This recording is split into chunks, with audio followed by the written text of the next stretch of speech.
Ahora sí, ¿no? Ahora ya me veis perfectamente. Bueno, buenas tardes, buenas noches. Muchas gracias, bienvenidos por estar hoy aquí con nosotros en el Instituto Cervantes. Bueno, nuestro director, Juan Vicente Piqueras, no puede estar hoy con nosotros, por eso soy yo la persona que voy a hacer la presentación. Nada, solamente dar las gracias a los embajadores, el excelentísimo embajador de Chile, Jorge Tagle, y nuestro embajador de la Embajada Española, el excelentísimo señor Miguel de Lucas. Entonces, voy a ceder ya la palabra al señor embajador, pero antes Lina me ha pedido que por favor os diga que ha traído libros por si alguien quiere comprarlos, ¿vale? Al final, cuando acabemos, si a alguien no le interesa comprar los libros, pues tenéis a vuestra disposición. Excelentísimo señor.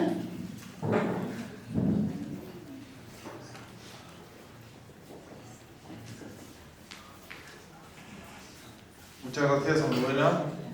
Es un placer, como siempre, estar aquí en Cervantes, esta casa común de la lengua española que nos une a todos hoy aquí. Decía Octavio Paz que efectivamente la verdadera patria de un poeta es su lengua, y ese es el vínculo intenso que une a las naciones latinoamericanas.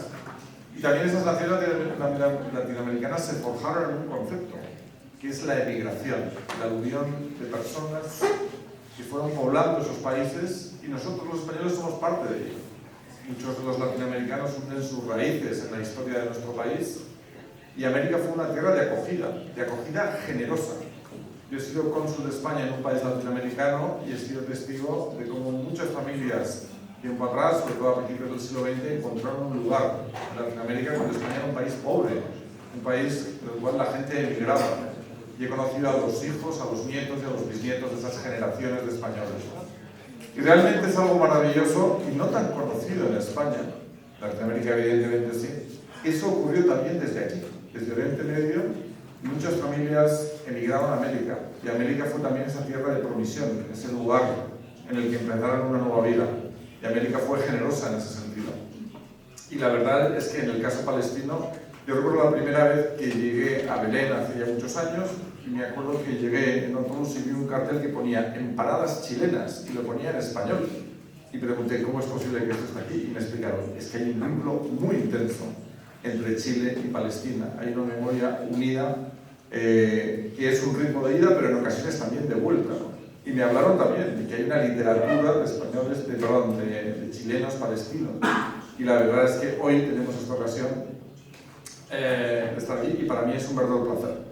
Yo creo que voy a dar la palabra a Jorge Tagle, que es el embajador de Chile. El embajador de Chile que acaba de llegar, está recién estrenado. No sé si, Jorge, este es uno de tus primeros actos públicos. Si no, el primero, no lo sé. El primero. Bueno, qué honor, hay que poner una placa en el Cervantes, entonces, en esta ocasión. Pero la verdad es que es un verdadero honor que, y las embajadas latinoamericanas lo saben aquí, esta es la casa de todos ellos, y el motivo que nos une es realmente importante. Muchísimas gracias. Jorge, cuando quieras.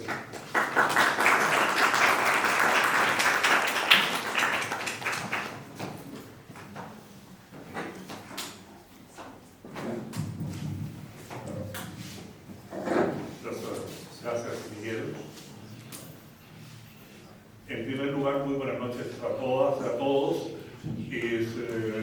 Muchas gracias especialmente al Instituto Cervantes de acogernos esta noche acá y de habernos dado todo este apoyo para que sea posible la presentación del libro de Lina.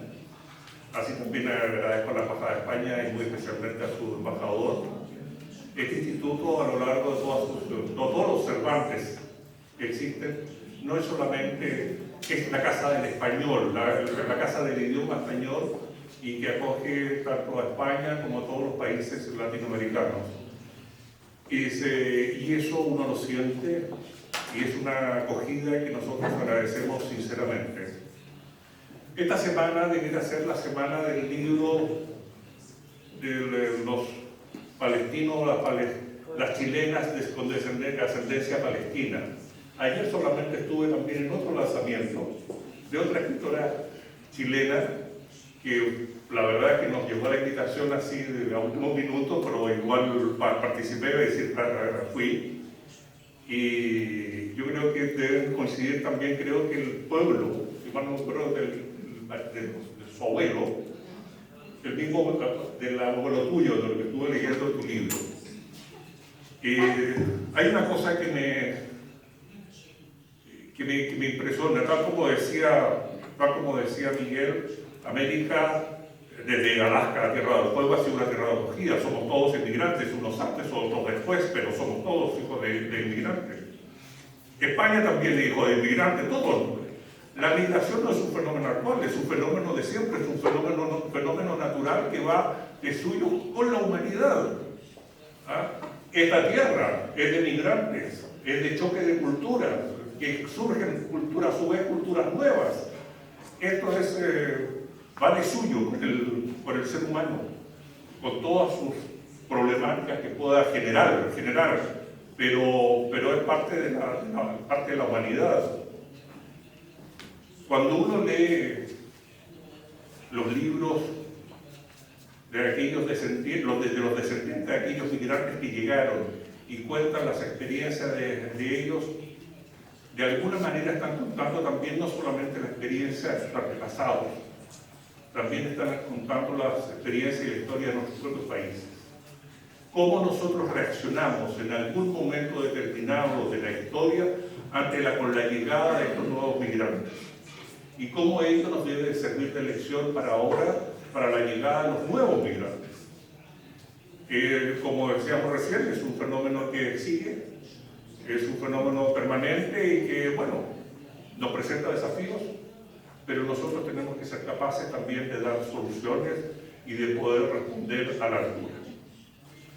Y en este sentido te doy muchas gracias, Lina, por darnos esta oportunidad. Además, tal como decía Miguel, para mí es mi primer acto público realmente en esto, y estoy muy contento de que sea aquí, en el Cervantes, y con una escritora tan importante para nosotros como es Lina. Así que muchas gracias a todos, y bueno, ahora escuchemos lo más importante, escuchemos a Lina.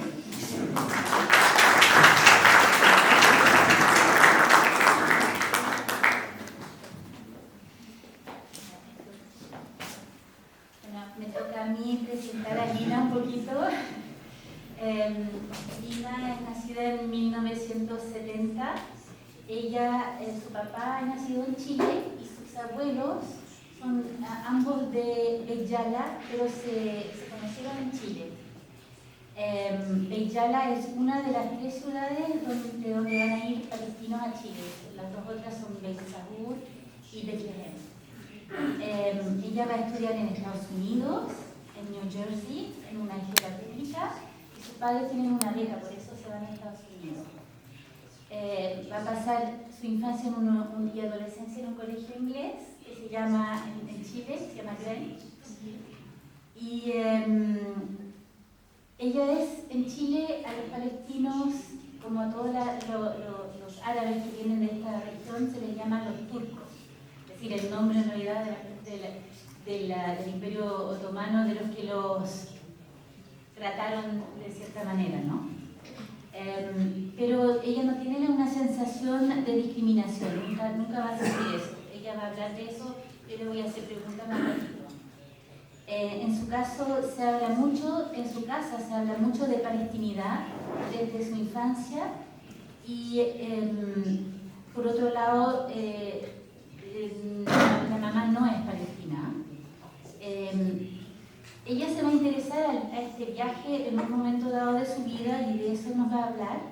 Estudió periodismo, también sociología, y su obra está marcada por la literatura, la sociología y ese contacto, digamos, con la actualidad que tenemos los periodistas.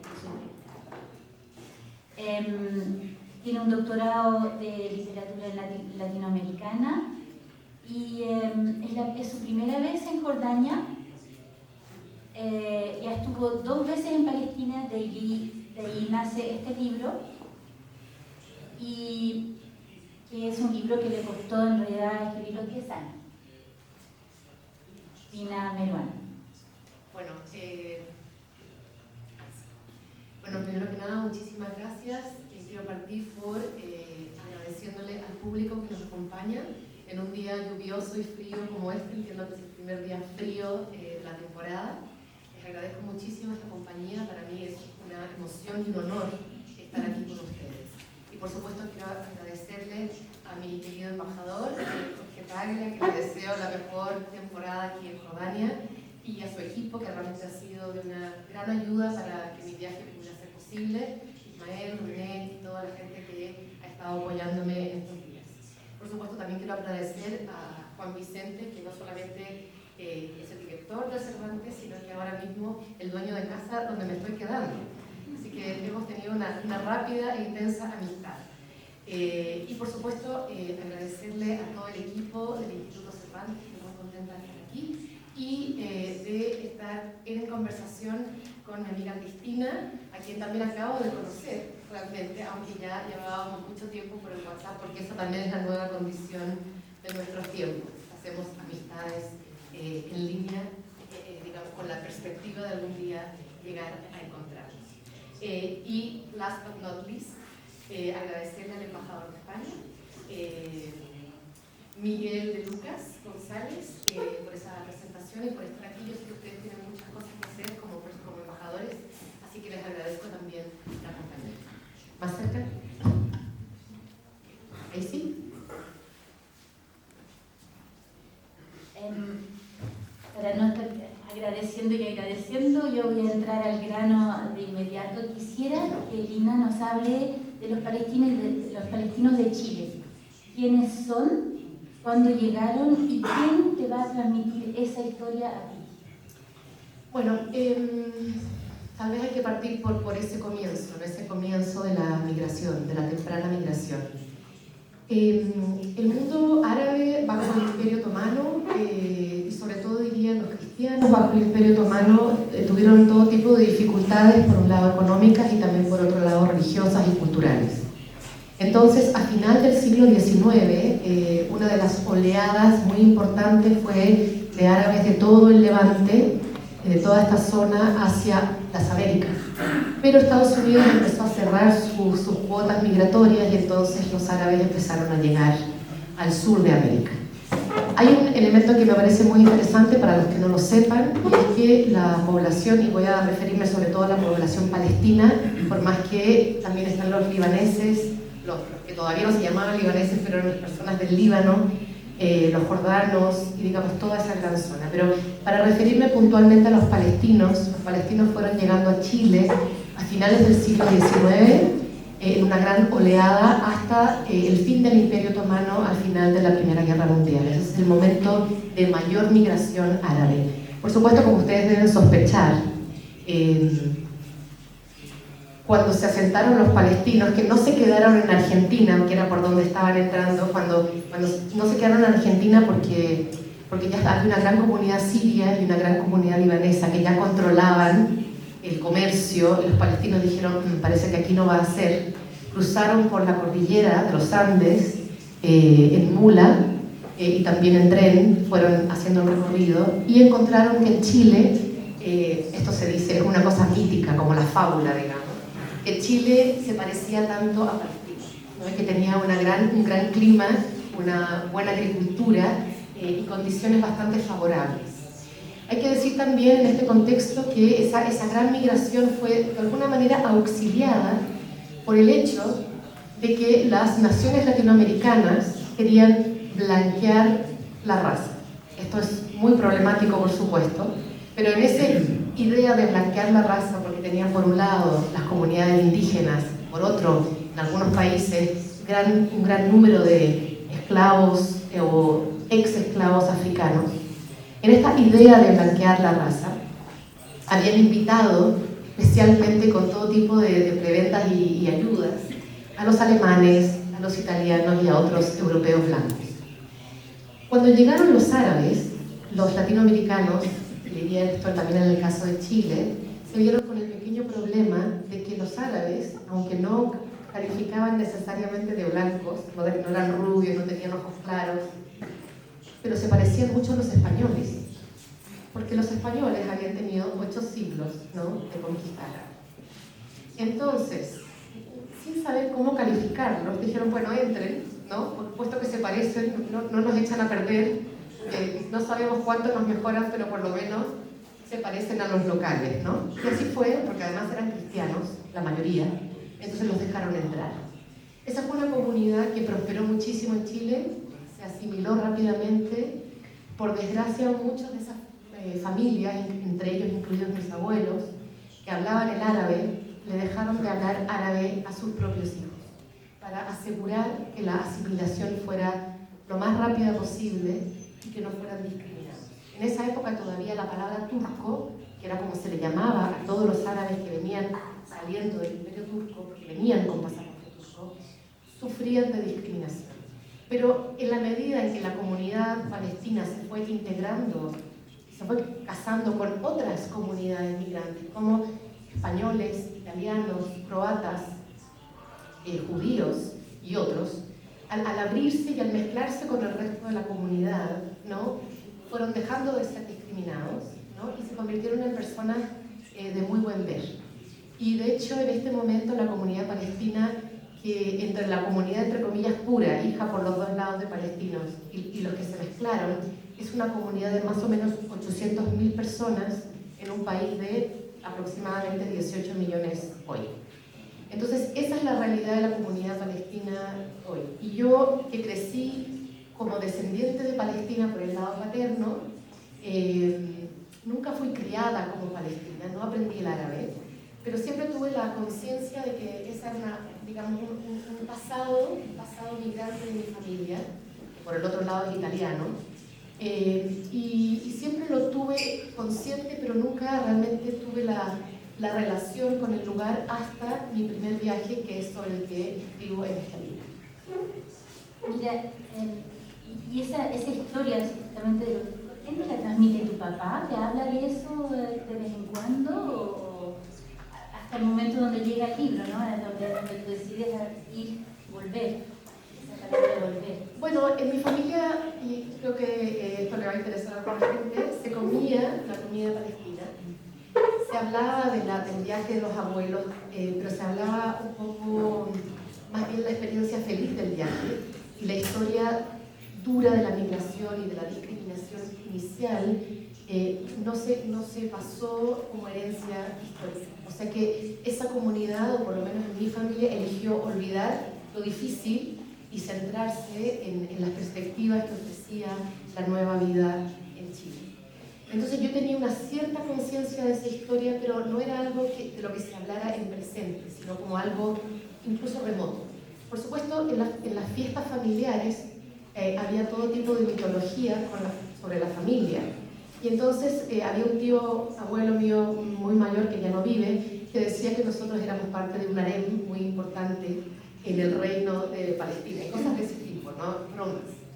Pero tan presente es esto de la palestinidad. Cuando yo me casé en Chile, me encontré con la sorpresa de que mi padre, sin ser una persona activamente palestina, en mi fiesta de sorpresa trajo a unas bailarinas del vientre, y entonces en medio de la fiesta, antes del baile de la pareja que se casa, antes del vals, ¿no? Hubo baile palestino, hubo baile árabe, y fueron las propias bailarinas las que nos invitaron a bailar. Y yo pensé, bueno, ahí está, ¿no? La cuestión árabe en mi familia, sin ser algo tan presente.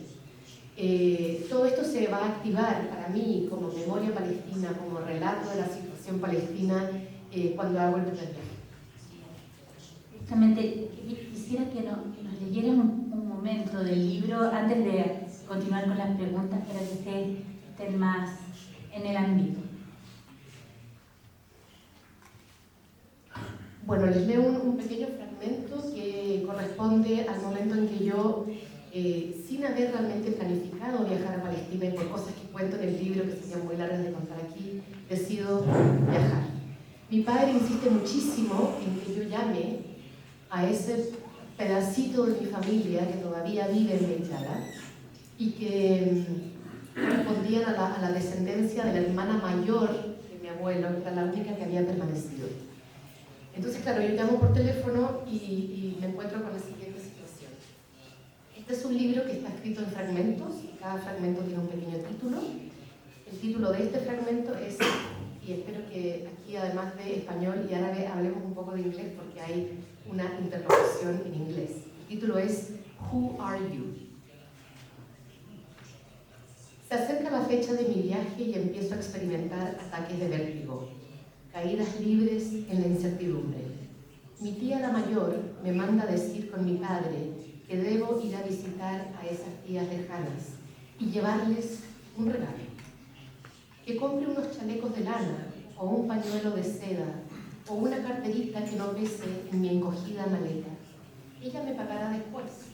Guarda la boleta, insiste, la concienzuda hija de inmigrantes que es mi tía la primogénita. Y que las llame cuanto antes, manda también a decir. Mi padre dicta un número de teléfono y me pide, meticuloso, que se lo repita. Deletreo lentamente la cifra de esa llamada y un pensamiento me descoloca. ¿En qué lengua vamos a entendernos? En castellano, por supuesto, dice mi padre, porque Mariam vivió unos años en el sur de Chile. Fue hace mucho, me asegura, pero algo todavía habla. Dejo el número sobre mi mesa un par de días, o 3. Se va cumpliendo un plazo que no me deja alternativa. Me obligo a marcar y a preguntar por ella. Hola, digo, ¿Mariam? Mariam, oigo como eco del otro lado. Y luego una larga frase en árabe que podría ser una pregunta o un cántico mortuorio.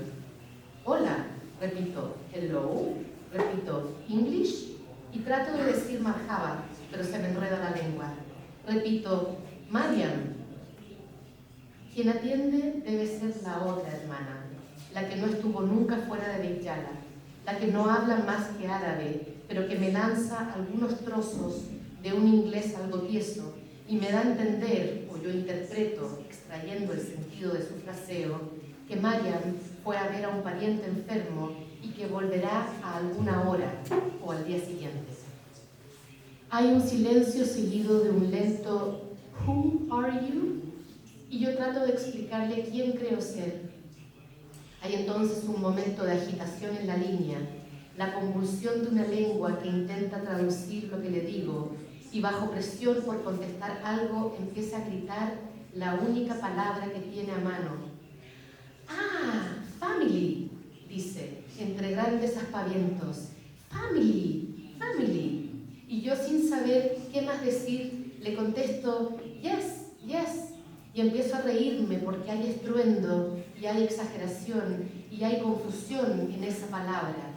Y hay también un vacío enorme de años y de mar y de posible pobreza.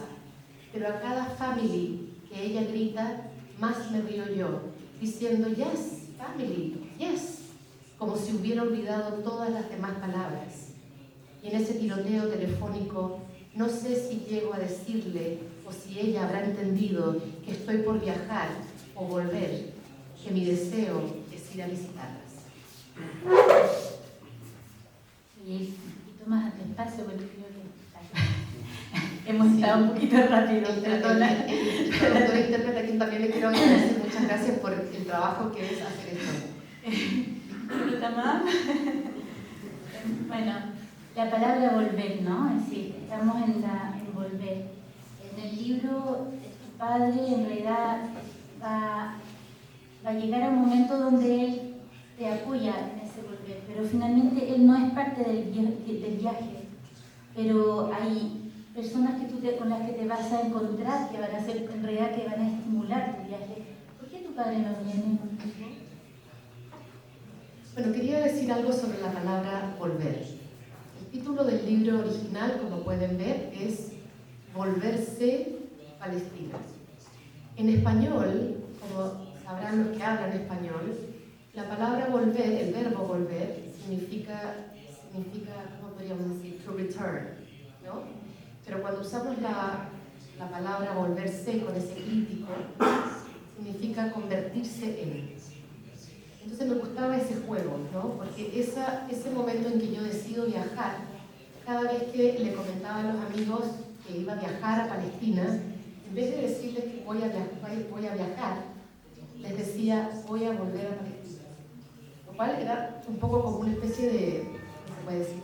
Un error freudiano, de que a pesar de que yo iba a viajar y de que nunca había estado ahí, la palabra que surgía en mi boca era volver, ¿no?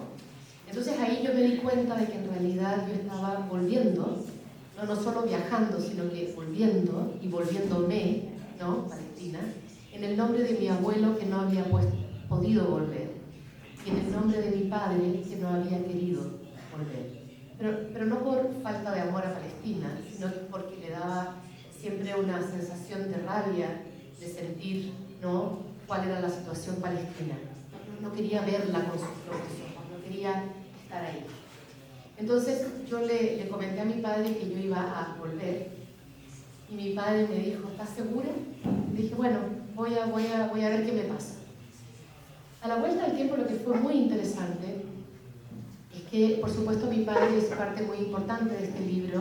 A mi padre tuve que preguntarle qué es lo que había pasado con la familia, y a mis tías también, son personajes de mi libro. Pasaron dos cosas con ese retorno mío, porque por un lado, mi padre me habló, pero cuando mi padre leyó el libro, la primera versión del libro, mi padre me dijo, ay, no te conté, o sea, que mi propia escritura había activado en mi propio padre memorias que él mismo había olvidado y que ni siquiera le había contado a mi mamá. Eso me pareció absolutamente increíble. Entonces, en la siguiente edición del libro yo agregué cosas, ¿no? Pero no solamente a mi padre se le activó su memoria palestina, lo que había tapado con años y años de olvido, sino que también mi padre decidió volver. Y entonces, algunos años después, organizó un viaje y volvió con mi madre y fue acompañado con mi hermano mayor y conoció a la familia. Eso para mí fue ir cerrando, ¿no?, todos esos regresos impedidos que también estaban, digamos, en esa vida familiar. Pero es un tema que aquí muchos palestinos conocen, ¿no? El volver, el pasado, la humillación, son temas que en realidad hacen eco con muchos palestinos de acá. Yo quisiera saber por qué no te transmiten la lengua. Esa es una cosa, porque bueno, aquí estamos en el Medio Oriente, entonces aquí obligatoriamente la lengua está aquí, ¿no? Pero ¿por qué en Chile no transmiten el árabe? ¿No te lo transmiten? ¿Tuviste una respuesta por eso? Bueno, yo he pensado mucho en el tema de esta pérdida de la lengua. Mi padre mismo reconoce algunas palabras, pero no habla nada de árabe. Y es una gran tristeza, ¿no? Yo creo que lo que pasó es que las comunidades musulmanas palestinas retuvieron más la lengua porque leen el Corán. Entonces el Corán mismo mantuvo despierta la lengua. Pero para las comunidades cristianas, ortodoxas y luego cristianas, porque la iglesia ortodoxa era muy mínima en América Latina, la fueron perdiendo porque no tenían esa relación directa con la religión, con el Corán. Lo que es muy interesante es que la generación de los abuelos olvidó o dejó atrás, ¿no?, para poder asimilarse. La generación de los padres mantuvo eso, ¿no?, y trató de hacer una vida mejor que la de los abuelos. Y es la generación de los nietos hoy la que está volviendo a aprender el árabe.